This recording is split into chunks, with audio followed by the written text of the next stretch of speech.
ప్రభు నన్ను పిలిచాడు. మోకాళ్ళ మీద పడి ఆయన అడిగాను, ప్రభువా నువ్వు ఏం చేస్తావో నాకు తెలియదు, నువ్వు చంపేస్తావా తీసుకెళ్ళిపో, లేదు నిలబెడతావా, ఈరోజు సాయంకాలం నేను మాట్లాడాలి.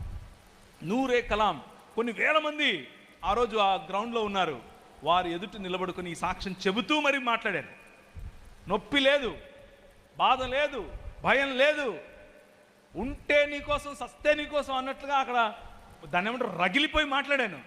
అయిపోయింది. మళ్ళీ వచ్చాను. కారులో అలా స్పృహ తప్పి పడిపోయాను. నిజంగానే స్పృహ తప్పి పడిపోయాను. అంత భయంకరమైన పెయిన్, నొప్పి. రాత్రంతా ఆ డ్రైవర్ పాపం ఒక ఆయనను ఇచ్చి పంపిస్తే ఆ డ్రైవర్ తీసుకొచ్చి ఇంటి దగ్గర డ్రాప్ చేశాడు. ఆయనకి ఏదో ఇవ్వాల్సింది ఇచ్చి పంపించేశాను. మళ్ళీ డాక్టర్ దగ్గరికి వెళ్ళాను. వేరే ఆప్షన్ లేదు, ఆపరేషన్ అన్నాడు. నేను అన్నాను, ప్రార్థన చేస్తే నాకు దేవుడు ఎలా ఉపశమనం ఇచ్చాడు? ఉపశమనం ఇచ్చిన దేవుడు సంపూర్ణ స్వస్థతనివ్వడా ఇవ్వడా అని అడిగాను. మళ్ళీ వచ్చాను ప్రభు దగ్గరికి. నాకు ఈరోజు ఏ ఆపరేషన్ లేదు, ఏం లేదు. నా సర్వైకల్స్ అన్నీ బాగున్నాయి. Everything is set. He is still the same God. ఆయన ఈ రోజుకు అదే దేవుడు. నా కోసం ప్రార్థన చేసిన వాళ్ళు ఇంటికి వచ్చి ప్రార్థన చేశారు, చేతులుంచి ప్రార్థన చేశారు. మా అమ్మ నా కోసం ప్రార్థన చేసింది, చేతులుంచి ప్రార్థన చేసింది. పెద్ద జ్ఞానం ఏమి లేదు ప్రార్థన చేసిన వాళ్ళకి, సామాన్యులు. కానీ నమ్మకంతో విశ్వాసంతో ప్రభువా నువ్వు స్వస్థత చేస్తావు అని అడిగారు. నాకు చేశాడు. నేనే మీకు ఒక రుజువు. I am an example.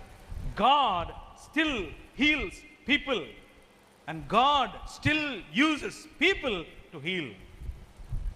దేవుడు ఈ రోజుకు ప్రజలను స్వస్థపరుస్తాడు. దేవుడు ఈ రోజుకు ప్రజలను ఉపయోగించుకొని స్వస్థపరుస్తాడు. అది డాక్టర్ అయినా కావచ్చు, మీలాంటి ప్రార్థనాపరులైనా కావచ్చు. Believe in this power. ఈ శక్తిని నమ్మండి. ఇదేదో మంత్రం కాదు, ఇదేదో అన్యాగ్ని కాదు. ఇది దేవుని వాక్యం. దేవుని వాక్యములో ఉన్నటువంటిది. ఎక్కడెక్కడ మీరు వెళ్ళి నా నామమున వాక్యమును ప్రకటిస్తారో, రాజ్యమును ప్రకటిస్తారో, అక్కడక్కడ ప్రభువే తానే వారి వెంట ఉండి అద్భుత కార్యములతో ఆ వాక్యమును స్థిరపరచును. అద్భుత కార్యములతో ఆయన స్థిరపరుస్తాడు. ఒకరోజు నిన్న రాత్రి, ఎంతో దూరం వద్దు, నిన్న రాత్రి ఫోన్ చేసి నాకు ఇలా అయిపోతుంది, నేను నమ్మాను కానీ నమ్మించి మోసం చేశాడు. నన్ను పరిచర్యలోనే ఉన్నాను కానీ నమ్మించి మోసం చేశాడు. ప్రార్థన ఎప్పుడు